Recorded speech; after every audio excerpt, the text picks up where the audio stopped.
Hello friends, नमस्कार दोस्तों। मैं हूं आपका दोस्त प्रवीण कुमार बागड़े और आज हम पढ़ेंगे दोस्तों परीक्षा मंथन का 13 टॉपिक। क्या पढ़ेंगे दोस्तों? कंप्यूटर का परीक्षा मंथन का 13 टॉपिक पढ़ेंगे। चैप्टर का नाम है नेटवर्क एंड डेटा सिक्योरिटी। तो दोस्तों आज मैं आपको नेटवर्क एंड डेटा सिक्योरिटी पढ़ाने वाला हूं। इसके पहले मैं आपको बता दूं दोस्तों, मैंने परीक्षा मंथन के 12 टॉपिक को अपने इस चैनल की प्लेलिस्ट में सीरियल वाइज डाल दिया है। तो आप हमारे इस चैनल को अब तक लाइक और सब्सक्राइब नहीं किए हैं दोस्तों तो इसे सब्सक्राइब कर ले और ऑल नोटिफिकेशन पर क्लिक कर दे ताकि हमारे सारे वीडियो की जानकारी आपको मिलती रहे। तो बिना देरी के शुरू करते हैं दोस्तों अपनी स्टोरी। तो लेट्स स्टार्ट नाउ। तो दोस्तों अब हम बात करेंगे सबसे पहले नेटवर्क की। तो व्हाट इज द नेटवर्क? तो दोस्तों मैंने आपको नेटवर्क जब पढ़ाया था तो नेटवर्क के बारे में मैंने आपको बताया था दोस्तों। आज हम पढ़ेंगे नेटवर्क तथा डेटा सिक्योरिटी। तो नेटवर्क की डेफिनेशन मैंने आपको बताया था कि जब दो या दो से अधिक ऑटोनोमस कंप्यूटरों को आपस में इस प्रकार से जोड़ा जाता है कि वो डेटा कम्युनिकेशन कर सकते हैं तो ऐसे कंप्यूटरों के समूह को नेटवर्क कहा जाता है दोस्तों। इसके बाद मैं बात करूंगा डेटा की। तो डेटा जो होता है दोस्तों, कंप्यूटर में जो भी डेटा हम इनपुट करते हैं, जो भी जानकारी या फैक्ट को इनपुट करते हैं उसे डेटा कहा जाता है। और डेटा जो होता है दोस्तों वो रॉ इंफॉर्मेशन होती है। और बात करेंगे हम डेटा सिक्योरिटी की। तो कंप्यूटर में इनपुट किए गए डेटा या कंप्यूटर में स्टोर फैक्ट को कैसे हमें सिक्योर रखना है, इससे रिलेटेड विभिन्न प्रकार की टर्मिनोलॉजी आज हम पढ़ने वाले हैं दोस्तों। तो सबसे पहले मैं आपको बताऊंगा नेटवर्क एंड डेटा सिक्योरिटी की पहली टर्मिनोलॉजी होती है दोस्तों साइबर स्पेस। तो साइबर स्पेस के बारे में आपने सुना होगा दोस्तों, साइबर स्पेस। तो what is the cyber space? सबसे पहले तो मैं आपको यह बता दूं दोस्तों कि साइबर का मीनिंग क्या होता है। साइबर का मतलब होता है इंटरनेट, विश्व में फैला हुआ नेटवर्क या करोड़ों कंप्यूटरों के समूह को ही साइबर कहा जाता है दोस्तों। तो बात करेंगे हम साइबर स्पेस की। तो साइबर स्पेस क्या होता है दोस्तों? विश्व में फैले हुए विभिन्न करोड़ों कंप्यूटरों का समूह और उन कंप्यूटरों में स्टोर अनेक प्रकार की वर्सेटाइल फाइलों को दोस्तों साइबर स्पेस कहा जाता है। तो साइबर सिक्योरिटी क्या हो गई? विभिन्न कंप्यूटरों में स्टोर डेटा की सिक्योरिटी को ही साइबर सिक्योरिटी कहा जाता है दोस्तों। इसके बाद में आपको बताऊंगा कि ये साइबर स्पेस शब्द का प्रयोग कैसे किया गया। तो मैं आपको जानकारी के लिए बता दूं दोस्तों, साइबर स्पेस शब्द का प्रयोग पहली बार कल्पना विज्ञान के जो लेखक थे, एक साइंटिस्ट थे जिनका नाम था विलियम गिब्सन। तो दोस्तों जो कल्पना विज्ञान के लेखक थे विलियम गिब्सन ने अपनी बुक, उनकी बुक का नाम था न्यूरोमैंसर। तो दोस्तों न्यूरोमैंसर बुक में 1984 में पहली बार किया। तो दोस्तों मैं आपको बता रहा था कि साइबर स्पेस शब्द का जो है पहली बार प्रयोग कल्पना विज्ञान के लेखक विलियम गिब्सन ने अपनी बुक न्यूरोमैंसर में किया। तो दोस्तों ये जो वर्ड है साइबर स्पेस, ये एक इंटरनेट नेटवर्क में फैले हुए विभिन्न कंप्यूटरों पर स्टोर फाइलों के लिए एक नाम दिया गया साइबर स्पेस, जो कि एक काल्पनिक नाम है दोस्तों और यह नाम सही भी नहीं है। तो आगे बताऊंगा मैं आपको। नेक्स्ट टॉपिक है दोस्तों साइबर वारफेयर। तो बात करते हैं हम दूसरा टॉपिक साइबर वारफेयर। तो दोस्तों वारफेयर का मतलब तो आपको पता ही होगा, वार मूवी भी आपने देखी होगी। तो वार का मतलब होता है दोस्तों युद्ध। वारफेयर क्या होता है तो मैं आपको जानकारी के लिए बता दूं दोस्तों, वारफेयर का मतलब होता है युद्ध की स्थिति या युद्ध के हालात। लेकिन साइबर वारफेयर क्या होता है तो मैं आपको जानकारी के लिए बता दूं दोस्तों, कई बार क्या होता है कि जो अदर कंट्री के लोग होते हैं जो हमारे देश से घृणा रखते हैं या ईर्ष्या रखते हैं, वहां के जो साइबर एक्सपर्ट लोग जो होते हैं वो हमारे देश के वेबसाइट में घुसते हैं, नेटवर्क में घुसते हैं, सेंधमारी करते हैं और डेटा को चुराने की भरकस कोशिश करते हैं दोस्तों। कई बार चाइना अटैकर्स, अमेरिकन अटैकर्स, इसके अलावा पाकिस्तानी अटैकर्स जो होते हैं हमारी इंडियन वेबसाइट को हैक कर लेते हैं। हैक करना मतलब दोस्तों वो हमारी वेबसाइट को प्रॉपरली वर्क नहीं करने देते और कई बार प्रॉब्लम को क्रिएट करते हैं, जिसकी वजह से क्या होता है कि यहाँ पर बहुत सारा डेटा लॉस होता है, बहुत सारी प्रॉब्लम्स क्रिएट होती है। इसे साइबर वार कहा जाता है दोस्तों। जैसे कि मैं आपको जानकारी के लिए बता दूं, आप लोगों ने जीनियस मूवी देखा होगा, बहुत ही अच्छी मूवी है जिसमें साइबर वारफेयर के बारे में बताया गया है। वहां पर हमारे देश की रक्षा एजेंसी के सर्वर को हैक कर लिया जाता है और उसके बाद उसे सुधारने के लिए उसके जो भी मतलब उस मूवी का मेन हीरो था उसे बुलाया जाता है और फिर वो वहां पे जाके उसकी प्रॉब्लम को क्या कर देता है दोस्तों, फिक्स कर देता है। तो इस तरह से दोस्तों आप लोग जानते हैं कि जब देशों के बीच में जब दोस्तों युद्ध होता है तो 4 स्पेस में होता है। एक तो लैंड में होता है, एक वाटर में होता है, यानी एक तो लैंड में होता है, एक सी में होता है, एक आपका आकाश में होता है और एक होता है अंतरिक्ष में। 4 प्रकार के वार होते हैं। लेकिन दोस्तों साइबर अटैक जो होता है इसे विश्व का 5वां वारफेयर का क्षेत्र माना जाता है, मतलब कि युद्ध का 5वां क्षेत्र साइबर स्पेस को माना जाता है दोस्तों। तो इसे जो है दोस्तों 5th डोमेन ऑफ वारफेयर कहा जा सकता है, मतलब कि युद्ध का 5वां क्षेत्र भी कहा जाता है दोस्तों। इसके बाद में मैं आपको साइबर क्राइम के बारे में बताने वाला हूं। तो दोस्तों अब मैं आपको साइबर क्राइम के बारे में बताने वाला हूं। तो साइबर का मतलब मैंने आपको बता दिया है कि विश्व के जो करोड़ों कंप्यूटर होते हैं उनमें जो डेटा या फाइलें होती है वो साइबर स्पेस होता है, और साइबर स्पेस में जो क्राइम किए जाते हैं उसे साइबर क्राइम कहा जाता है। तो दोस्तों मैं आपको जानकारी के लिए बता दूं कि कंप्यूटर और इंटरनेट की सहायता से कंप्यूटर नेटवर्क में किए जाने वाले विभिन्न प्रकार के गैर कानूनी कार्यों को या अपराधों को साइबर क्राइम कहा जाता है। कंप्यूटर नेटवर्क या इंटरनेट में कंप्यूटर और इंटरनेट की सहायता से किए जाने वाले गैर कानूनी और आपराधिक कार्यों को साइबर क्राइम कहा जाता है। दोस्तों साइबर क्राइम एक बहुत बड़ा क्राइम है और इसके बारे में एमपीपीएससी में बहुत से क्वेश्चन आते हैं, जिससे रिलेटेड अधिनियम मैं इस वीडियो के लास्ट में बताने वाला हूं। तो आपको वीडियो को अंतिम समय तक देखना है और हमारे इस चैनल को सब्सक्राइब करना है। तो दोस्तों साइबर क्राइम जो होता है वो इंटरनेट पर किया जाने वाला क्राइम होता है, जिससे दोस्तों मैं अब आपको बताने वाला हूं कि साइबर क्राइम क्या क्या होते हैं। तो यानी साइबर क्राइम के एग्जाम्पल। तो दोस्तों सबसे पहला एग्जाम्पल होता है इंटरनेट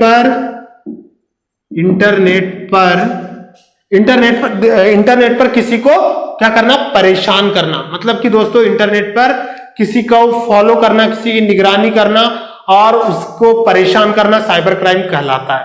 दूसरा होता है दोस्तों इंटरनेट पर परेशान करना, किसी को भी परेशान करना जो होता है दोस्तों वो साइबर क्राइम कहलाता है। दूसरा जो होता है दोस्तों फाइनेंशियल फ्रॉड। तो फाइनेंशियल फ्रॉड के बारे में आपने सुना होगा दोस्तों। कई बार क्या होता है आप लोगों को स्पैम मेल आते कि आपको 5,000 की लॉटरी लग गई है, आप अपनी ईमेल आईडी, क्रेडिट कार्ड, जो भी है जानकारी, आधार कार्ड अपडेट करें और हमें इस लिंक पे क्लिक करें। तो दोस्तों आपको ऐसे बिल्कुल भी झांसे में नहीं फंसना है और आपको अपनी पर्सनल इंफॉर्मेशन को नेट पर किसी को नहीं देना है, क्योंकि आप जो है फाइनेंशियल फ्रॉड का शिकार हो सकते हैं। अगर आप अपना क्रेडिट कार्ड नंबर या आधार कार्ड नंबर किसी को भी ईमेल आईडी पर शेयर करते हैं तो दोस्तों इससे आपको फाइनेंशियल फ्रॉड होने के चांसेस है। इसके अलावा दोस्तों नेटवर्क, तीसरा जो होता है साइबर क्राइम के अंतर्गत होता है नेटवर्क तथा डेटा को नुकसान पहुंचाना। नेटवर्क तथा डेटा को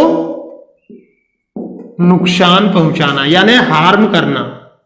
तो दोस्तों क्या होता है कि बहुत सारे ऐसे हैकर, क्रैकर, इंट्रूडर, अटैकर, बहुत सारे ऐसे नेटवर्क में दुश्मन होते हैं जो क्या करते हैं, हमारे नेटवर्क तथा डेटा को नुकसान पहुंचाते हैं। मतलब कि हमारे नेटवर्क की खामियों को ढूंढ करके हमारे डेटा को क्या करते हैं, हानि पहुंचाते हैं और हमारी सिक्योरिटी सिस्टम को तोड़ने का प्रयास करते हैं। तो दोस्तों ये भी एक प्रकार का साइबर क्राइम होता है। इसके अलावा दोस्तों वायरस द्वारा कंप्यूटर को नुकसान पहुंचाना, वायरस द्वारा नुकसान।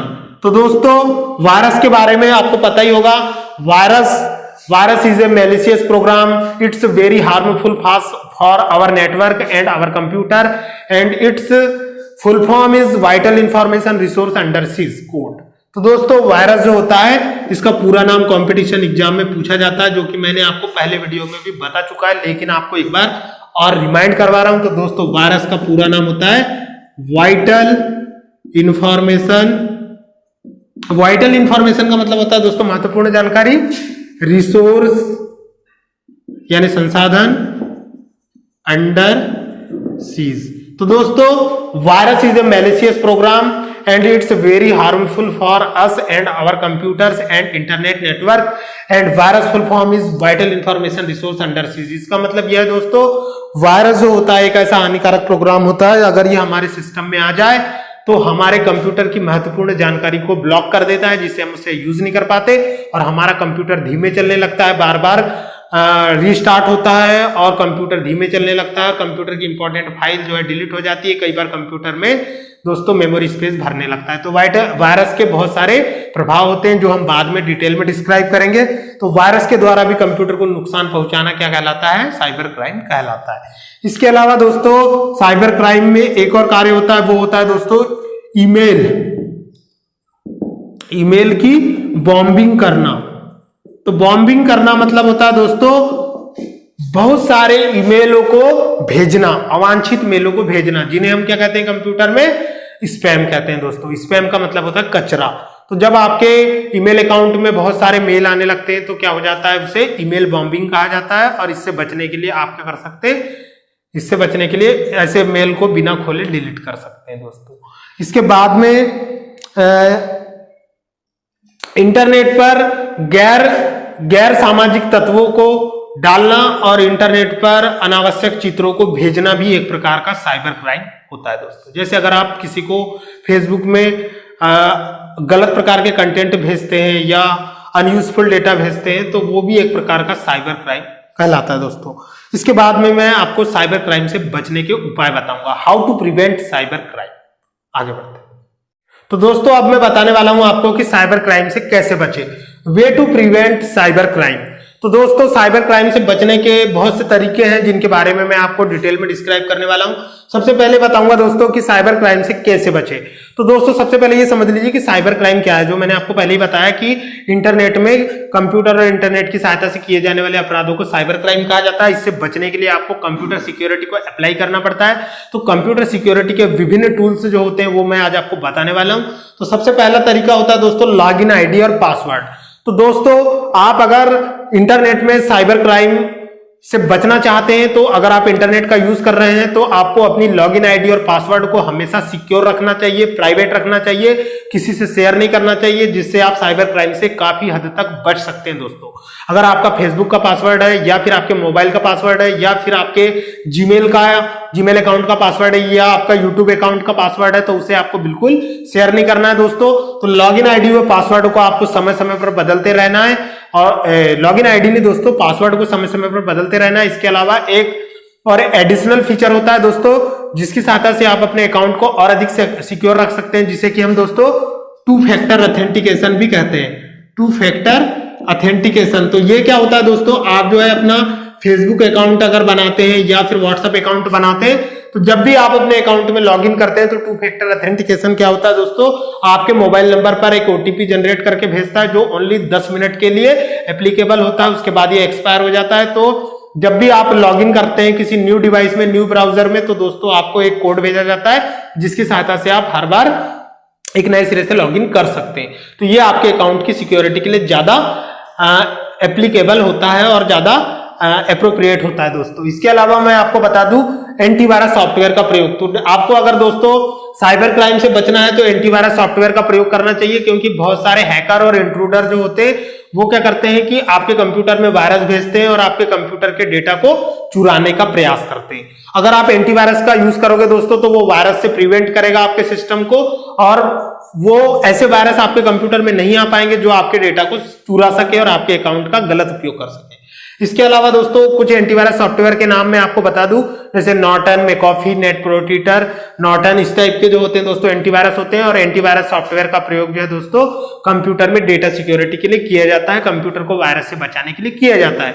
और एंटीवायरस जो होते हैं दोस्तों ये एक प्रकार के यूटिलिटी सॉफ्टवेयर होते हैं। इसके बाद में बताऊंगा आपको फायरवॉल का यूज। तो दोस्तों मैं आपको जानकारी के लिए बता दूं कि फायरवॉल का मतलब होता है आग की दीवार। अगर आप इसकी हिंदी मीनिंग देखोगे तो ये होता है आग की दीवार। लेकिन कंप्यूटर में अगर आप आग लगा दोगे तो कंप्यूटर तो शॉर्ट सर्किट हो जाएगा दोस्तों, विस्फोट हो जाएगा। लेकिन आपको विस्फोट नहीं करना है, वहां कोई आग नहीं जलती, वहां कोई फिजिकली फायर नहीं जलती दोस्तों। लेकिन फायरवॉल क्या होता है, एक प्रकार का हार्डवेयर या सॉफ्टवेयर हो सकता है या फिर दोनों का कॉम्बिनेशन हो सकता है। कहने का मतलब यह है दोस्तों, हार्डवेयर और सॉफ्टवेयर के कॉम्बिनेशन को आपको याद होगा फर्मवेयर भी कहा जाता है। मतलब कि फायरवॉल एक प्रकार का फर्मवेयर होता है दोस्तों जिसकी सहायता से आप अपने कंप्यूटर को प्रोटेक्ट कर सकते हैं। यह आपके लोकल एरिया नेटवर्क को वाइड एरिया नेटवर्क से जब आप जोड़ते हैं दोस्तों, अपने लोकल एरिया नेटवर्क को या अपने कंप्यूटर को जब आप किसी नेटवर्क से कनेक्ट होते हैं तो उसके बीच में दोस्तों फायरवॉल का यूज किया जाता है। फायरवॉल एक गार्ड की तरह कार्य करता है दोस्तों। ये हार्डवेयर या सॉफ्टवेयर दोनों हो सकता है या दोनों का कॉम्बिनेशन हो सकता है। इसे फर्मवेयर के रूप में भी प्रयोग किया जाता है दोस्तों। फायरवॉल का मुख्य उद्देश्य कंपटीशन एग्जाम में पूछा जाता है कि फायरवॉल का यूज क्यों किया जाता है। मैं आपको जानकारी के लिए बता दूं दोस्तों, फायरवॉल का यूज हमारे कंप्यूटर को अनधिकृत पहुंच से बचाने के लिए यानी अनऑथोराइज्ड एक्सेस से बचाने के लिए किया जाता है दोस्तों।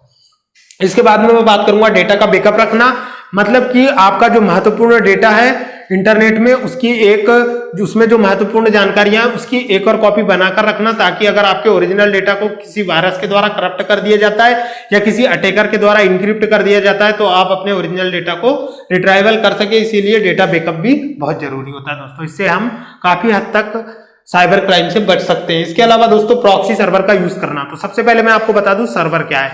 तो दोस्तों आपको पता है इंटरनेट क्लाइंट सर्वर मॉडल पे वर्क करता है, और क्लाइंट सर्वर मॉडल पे जब वर्क करता है दोस्तों तो उसमें जो सर्वर होता है वो एक होस्ट कंप्यूटर होता है, ज्यादा क्षमता का होता है, जो क्या करता है बाकी कंप्यूटरों को नेटवर्क में संसाधन उपलब्ध करवाता है और विभिन्न प्रकार की फैसिलिटी उपलब्ध करवाता है, और क्लाइंट कंप्यूटर द्वारा भेजी गई रिक्वेस्ट के आधार पर उन्हें वेब पेज उपलब्ध करवाता है दोस्तों।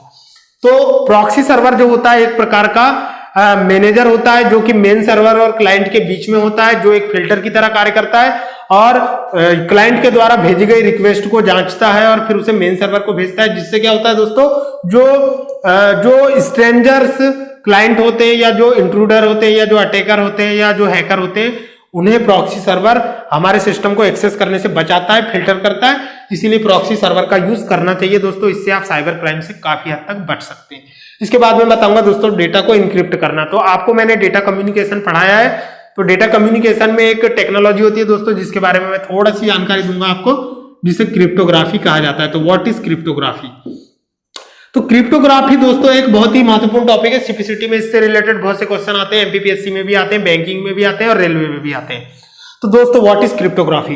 Cryptography is a technique in which we have also encoded our message and send to receiver. दोस्तों क्रिप्टोग्राफी एक ऐसी तकनीक होती है जिसमें हम अपने वास्तविक संदेश को गुप्त संदेश में बदलकर प्राप्तकर्ता को भेजते हैं। ऐसा करने से क्या होता है दोस्तों कि बीच में अगर हमारे डेटा पैकेट लॉस्ट हो जाते हैं या किसी अटैकर या इंट्रूडर के द्वारा गलती से रिसीव कर लिए जाते हैं तो वो उसे डिकोड ना कर सके, मतलब कि अपनी जानकारी को गुप्त रूप से भेजना ही क्या कहलाता है दोस्तों? क्रिप्टोग्राफी कहलाता है। तो क्रिप्टोग्राफी के कुछ एलिमेंट होते हैं जिनके बारे में मैं आपको बताऊंगा। जैसे पहला इसका एलिमेंट होता है दोस्तों इंक्रिप्शन। इंक्रिप्शन का मतलब होता है दोस्तों आपके वास्तविक संदेश को गुप्त संदेश में बदलना। दूसरा होता है दोस्तों डिक्रिप्शन। तो डिक्रिप्शन जो होता है दोस्तों, decryption is a technique in which we have decrypt our data send by sender. तो दोस्तों जो सेंडर के द्वारा गुप्त संदेश भेजा जाता है उसको वास्तविक संदेश में बदलना डिक्रिप्शन कहलाता है। इसके अलावा दोस्तों इसमें होती है एक इंक्रिप्शन की। क्या होती है? एक इंक्रिप्शन की। तो इंक्रिप्शन की जो होता है दोस्तों, इंक्रिप्शन की इज ए कॉम्बिनेशन और collection of multiple process and procedures and rules. मतलब दोस्तों इंक्रिप्शन की जो होती है विभिन्न नियमों का समूह होती है जिनको हम फॉलो करके किसी भी वास्तविक संदेश को गुप्त संदेश में बदलते हैं। इसके अलावा दोस्तों एक होता है इसमें प्लेन टेस्ट। प्लेन टेस्ट जो होता है दोस्तों वो क्रिप्टोग्राफी में जो आपका वास्तविक संदेश होता है उसे प्लेन टेस्ट कहा जाता है। The original message is known as plain test in a cryptography technique. इसके बाद में हम बात करेंगे दोस्तों सिफर टेस्ट की। तो सिफर टेस्ट जो होता है दोस्तों the encoded message in a cryptography technique is known as a cipher test. तो जो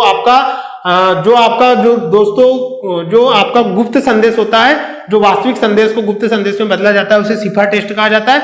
सिफर टेस्ट को हर कोई नहीं पढ़ सकता, ओनली रिसीवर और सेंडर ही समझ सकते हैं। इसके अलावा दोस्तों इसमें होता है एक और इसके अलावा दोस्तों इसमें होती है स्टेनोग्राफी। तो स्टेनोग्राफी का मतलब होता है दोस्तों आपके वास्तविक संदेश को गुप्त संदेश में बदलने की कला को स्टेनोग्राफी कहा जाता है। तो ये क्रिप्टोग्राफी के विभिन्न फेस होते हैं दोस्तों, जिसमें इंक्रिप्शन की जो होती है ये दो प्रकार की होती है। एक होती है आपकी पब्लिक इंक्रिप्शन की, और एक होती है दोस्तों आपकी प्राइवेट इंक्रिप्शन की। तो दोस्तों पब्लिक इंक्रिप्शन की और प्राइवेट इंक्रिप्शन की के बारे में मैं आपको जब क्रिप्टोग्राफी पढ़ाऊंगा तब डिटेल में बताऊंगा। अब हम आगे बढ़ते हैं दोस्तों अपने वीडियो में। तो ये आपको कैसा लग रहा है जरूर कमेंट करके बताएं दोस्तों।